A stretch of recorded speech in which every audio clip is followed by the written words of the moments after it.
Welcome back to N-Powerment Nursing. I'm Linda and this is Ashley, and we are nurse educators. You are tuning into our series In the Know, where we make it simple. Today we are redefining failure. Right before we get started, as always, we invite you to subscribe to our live videos so you'll be notified whenever we go online. You can also join us on our YouTube channel. Like and share this video with your nursing friends. You never know who's out there in hiding, who hasn't been successful in the registration exam and hasn't necessarily come out with that knowledge. Be sure to like and share this video, follow us on our Facebook page, and check us out on our website at www.n-powermentnursing.com. Where you can experience our free trial, view our complete study packages, as well as read our multiple blog posts in relationship to failure. So today we are talking about the F word. We call it the F word. In talking about the F word, we're talking about failure. So those of you who have been unsuccessful on your registration exam. Failure as a word comes with a lot of shame, which we're going to talk a little bit about today, and a lot of negative connotation.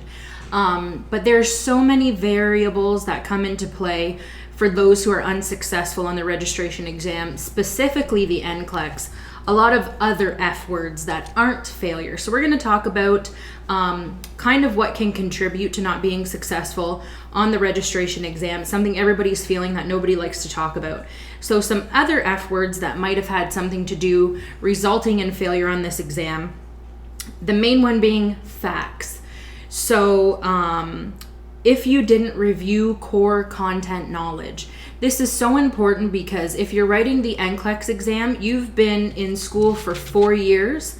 Now you've graduated. There's content that you haven't looked at since first year nursing that's going to be on that exam. You have to obviously go back and review that content. If you're a practical nurse, you haven't looked at that content probably in 2 years. If you're a nurse who's in a bridging program, meaning you've been working as an RPN and now you're going back in a bridging program and have to write the NCLEX, it could be 15, 20 years since you went back to those original core content facts that really do get you the right answer. So facts being another F word. A second F word that really contributes to success, and this happens to even the most successful of students in their program, is fear. Were you emotionally ready to sit in that chair and write your registration exam, or were you writing it from a place of fear? You cannot write this exam afraid. It can actually take you on a total discourse, whether you know your content knowledge or not. So fear is a huge contributor of success.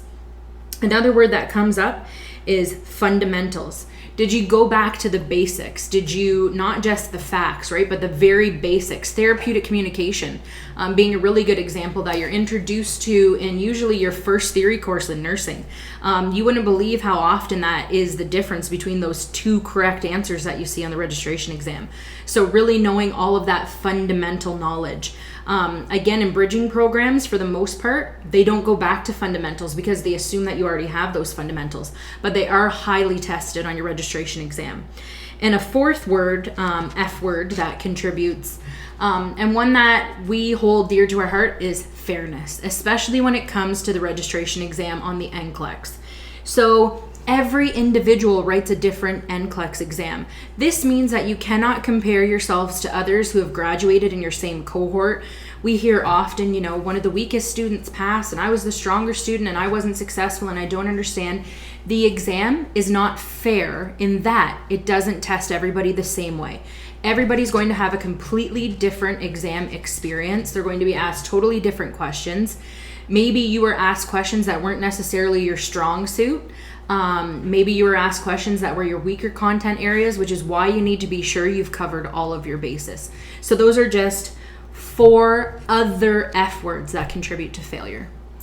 There have been thousands of individuals who have failed this exam. You are not alone. What we hear from those who have failed predominantly is that they have hidden, they have isolated themselves. They have gotten away from social media. They have stopped communicating with their other friends from nursing school. They're hiding. They're in hiding. And predominantly, if you're locking yourself away, or you're leaving town, or you're getting a job in a completely different field, the emotion that often screams out at us is shame. Shame is a self-conscious emotion. Shame is an emotion where you feel seen by others. One of the same shame management strategies commonly is what is called attack self. And so when you feel shame, you start beating yourself up. Why didn't I study more? Why did I do the exam then when I should have waited and done it later? I'm not smart enough. So all of these messages, these self-attack strategies, are what happens often when we fail this exam. And this is because you feel seen. You may have told others that you were writing and now you weren't successful, so now they think you aren't intelligent. And this is really toxic to your mental health and to your well-being. And so how do we get past that?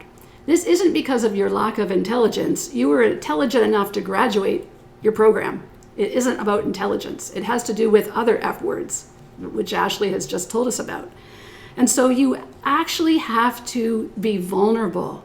Find a trusted other so that you can express your feelings around this experience, so you can move past it and get to the other side so that you can have the courage to try again. And if you don't have a trusted other, we can be your trusted other. We coach hundreds of people who have gone through this experience, and you can count on us to be that trusted other. What really inspired Linda and I to start this up originally was individuals who had been unsuccessful, because we saw it sadly have people forfeit their place in the nursing profession. They just gave up. A lot of them chose to go get a job as a PSW, and then they get used to having that income. They move on with life and they forget about the time they put in at school, all of those exams they wrote, 4 years worth of their life at times, all of the money spent on university, paying back OSAP loans or student loans perhaps for a job that you're not participating in, right? Because you're hiding because of shame. So we're here to tell you that this exam does not define your value as a nurse. It doesn't have to forfeit your place in the profession. Failing your registration exam is a temporary setback, and you cannot let it become a permanent situation, okay? Remember these F words: facts, get the facts; fear, overcoming that; fundamentals, studying core content; and fairness, relieving yourself of what this exam actually is. It doesn't say anything about you personally. This has to do with other factors like emotional readiness, how this exam is structured, and how you have prepared yourself to write it. And choose to be vulnerable to a trusted other. Tell your story. When you are able to verbalize your feelings of shame, guess what? It diminishes. It loses its power. You heal from it. And then you can grab onto more meaningful F words, such as faith in yourself, fueled to go back to studying, focused, flourishing, and my favorite, fearless. Redefine the F word and try again. We are here to support you. We believe in you often before you believe in yourself. We have a free ebook that you can download that addresses the feelings that come with this experience of not being successful, and it is called I Failed the NCLEX and I Am Ashamed. You can find that on our website at www.n-powermentnursing.com. That's a free download. We also have a private Facebook group that's called NCLEX Failures Anonymous, where you can go for more kind of individual support and strategies from Linda and myself. And if you're looking to gain all of the content, critical thinking, and confidence you need to try again, whether it be your NCLEX CPNRE exam or NCLEX-PN exam, we do have complete course packages that can help you do so. We do guarantee that you will pass or your money back.